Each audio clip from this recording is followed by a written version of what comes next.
Atrocity कायद्याचा काही ठिकाणी होणारा गैरवापर रोखण्यासाठी राज्य सरकारने महत्त्वपूर्ण बदल केल्याची माहिती सामाजिक न्याय मंत्री संजय शिरसाट यांनी विधान परिषदेत दिली आहे। आता या कायद्याअंतर्गत FIR दाखल झाला तरी तातडीने अटक केली जाणार नाही। मित्रांनो, सध्या महाराष्ट्राच्या राजकारणात एक मोठा वाद सुरू झालाय आणि त्या वादाच्या केंद्रस्थानी आहे खूप संवेदनशील विषय ॲट्रॉसिटी कायदा। महाराष्ट्राचे सामाजिक न्याय मंत्री संजय शिरसाट यांनी असं विधान केलं की या कायद्याचा गैरवापर होतोय आणि गुन्हा दाखल करण्याआधी चौकशी झाली पाहिजे। पहिल्यांदा ऐकल्यावर काही लोकांना वाटेल हो योग्यच आहे, पण जर आपण थोडं खोलात जाऊन विचार केला तर हा विषय इतका साधा नाही। मित्रांनो नमस्कार, आज आपण राजकारण करण्यासाठी हा विषय घेतलेला नाही। आज आपण तथ्यांच्या आधारे एक गोष्ट समजून घेण्याचा प्रयत्न करणार आहोत, कारण हा विषय फक्त कायद्याचा नाही, हा विषय न्यायाचा, सन्मानाचा आणि संविधानाने दिलेल्या अधिकारांचा आहे। सर्वात आधी आपण एक मूलभूत प्रश्न विचारूया, हा कायदा तयार का झाला? 1989 मध्ये अत्याचार प्रतिबंधक कायदा तयार करण्यात आला। हा कायदा काही अचानक आलेला नाही। हजारो वर्षे समाजातील काही घटकांवर अत्याचार, अपमान आणि सामाजिक बहिष्कार होत होता। अनेक ठिकाणी दलित समाजाला गावातील विहिरीवरून पाणी भरू दिलं जात नव्हतं, मंदिरात प्रवेश नाकारला जात होता, मिशी ठेवली म्हणून मारहाण केली जात होती, जमीन बळकावली जात होती। हे फक्त इतिहास नाही, अशा घटना आजही काही ठिकाणी घडतात।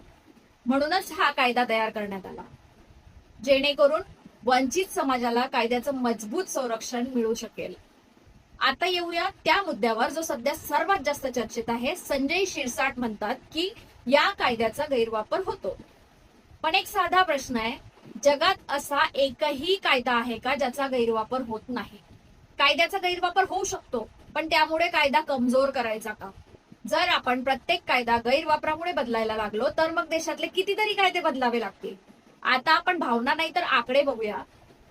नॅशनल क्राईम रेकॉर्ड ब्युरोच्या रिपोर्टनुसार अनुसूचित जातींवर होणारे अत्याचार पूर्णपणे थांबलेले नाहीत।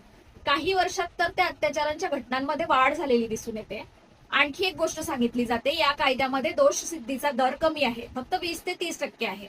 पण दोष सिद्धीचा दर कमी आहे म्हणजे तक्रारी खोट्या आहेत असा होत नाही, कारण अनेक वेळा साक्षीदारांना धमक्या दिल्या जातात, पीडित व्यक्ती आर्थिकदृष्ट्या कमजोर असते, तपास व्यवस्थित होत नाही आणि शेवटी केस कमजोर होते। आता समजा हा नियम आणला गेला की गुन्हा दाखल करण्याआधी चौकशी केली जाईल, तर काय होऊ शकतं? गाव पातळीवर पीडित व्यक्तीला आधीच दबाव आणला जाऊ शकतो, पुरावे नष्ट केले जाऊ शकतात आणि शेवटी ज्यांना संरक्षण मिळायला हवं तेच लोक पुन्हा असुरक्षित होऊ शकतात। आता एक खूप महत्वाचा प्रश्न आहे, हा मुद्दा आताच का? देशात महागाई वाढते, बेरोजगारी वाढते, शिक्षणाचे प्रश्न आहेत, शेतकऱ्यांचे प्रश्न आहेत, आता ताजा गॅस सिलेंडरचा मुद्दा आहे, एप्स्टीन फाईल आहे। पण अशा वेळी पुन्हा जातीचा मुद्दा पुढे का आणला जातो? हा खरोखर सुधारणा करण्याचा प्रयत्न आहे की समाजात नवीन वाद निर्माण करण्याचा? माझे काही थेट प्रश्न आहेत, जर कायद्याचा गैरवापर होत असेल तर तपास प्रक्रिया मजबूत का करत नाहीत? जर अत्याचार अजूनही होत असतील तर संरक्षण कमजोर का करायचं? आणि सर्वात महत्वाचा प्रश्न, हा बदल खरोखर न्यायासाठी आहे की राजकीय फायद्यासाठी? लोकशाहीमध्ये कायदे हे कमजोरांना संरक्षण देण्यासाठी असतात, ते राजकीय वाद निर्माण करण्यासाठी नसतात। म्हणून या विषयांवर शांतपणे तथ्यांवर आधारित चर्चा होणं गरजेचं आहे। तुमचं मत काय आहे? ॲट्रॉसिटीत बदल करणे योग्य आहे का, की यामुळे समाजात आणखी तणाव निर्माण होऊ शकतो? तुमचं मत कमेंटमध्ये नक्की लिहा।